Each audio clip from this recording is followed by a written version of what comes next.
How you all doing, Mike Brolly? I hope you're doing well as always. If you're a regular viewer, you might notice something's a little bit different. I'm shooting this on my phone.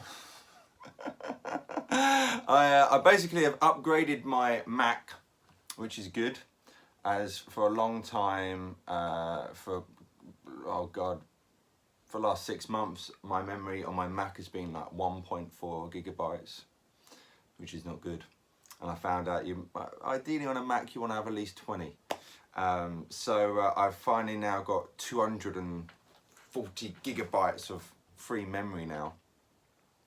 But I don't have any recording software on there. I did get GarageBand the other day, but I want to finally get Logic X.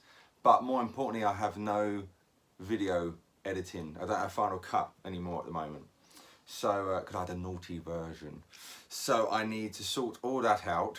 But I literally got back from being away for a few days, which is very nice, kind of a recharge of the batteries. If you saw my Instagram, see now this is when I know in editing I would put a little pew popping up saying here's my Instagram account. All the links are in the description box below. But if you saw my Instagram yesterday, you saw me in a hammock, just kind of playing.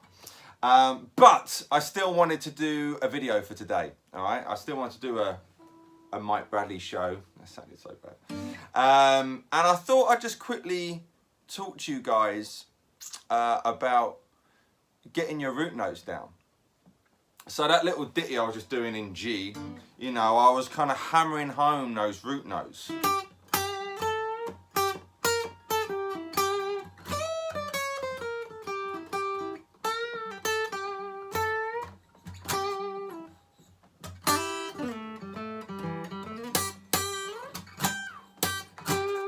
You know, so like when you think of B.B. King, you know, he's playing a G and he'll play like a thicker note G.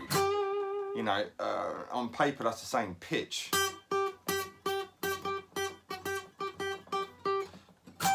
But you know, it's very, very important to know where those root notes are, because when you're soloing, God, it's hot today. When you're soloing, it helps it make sense. I kind of think of root notes as like a full stop, you know, when you're doing grammar and whatnot. And that's exactly it. Now, it doesn't have to be necessary in a blues. You know, let's change the key. So you got A, you know.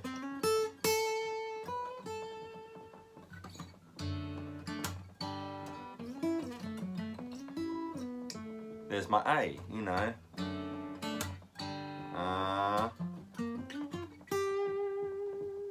Here's my A.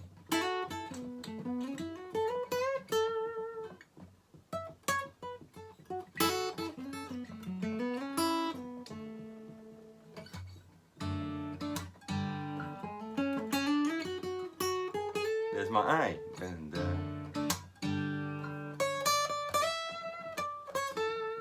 so you know, you can look at it two ways of kind of seeing your root notes from your chords. You know, so there's an A chord. You know, using the A shape. You can think of the cage system. I've got a cool video lesson on my website on the cage system. You want to check that out. But you've got an A here. We've got an A using a G chord. You know, so in those two shapes there, playing the same chord. You know, that's got a root note there, as well as the open fifth string. Now when I do this G shape, I've got a root note on the sixth string, root note on the first string. So slowly but surely get to know where those root notes are. You know, using the E shape of an A chord. Still that root note on the sixth string, but I've got one now on the fourth string, 7th fret, all right? Now I can think, okay, after E I've got a D shape, that fourth string, 7th fret, but now we've got one on the second string, 10th fret. You know, and then the C shape, but on the fifth string. You know what I mean? So slowly but surely, you know, if you play every single A on each string, you know, and then start, you know, put an A backing track on, that's an A major.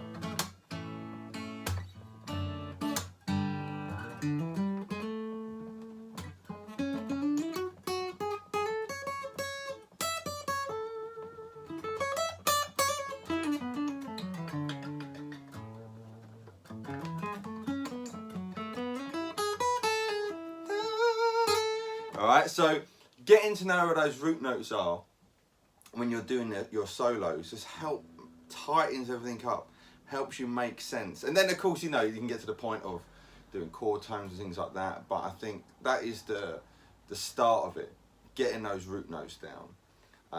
You know, and again, I chose the blues because when you pick up a guitar, you kind of think blues, you know, in the key of E, you know, you've got all over the place, you know.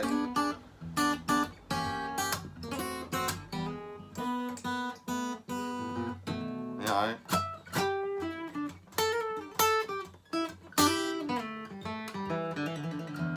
You know, I mean, you can kind of throw that in, and you know, when you change chord to the 4 chord, the A.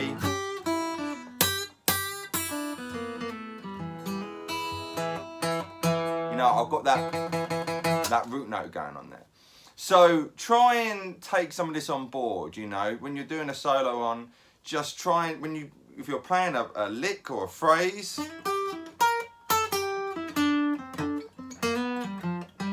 finish on your root note.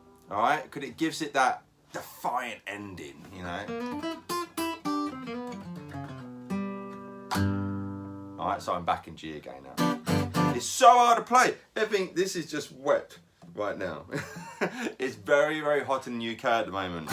It's like a muggy hot, you know.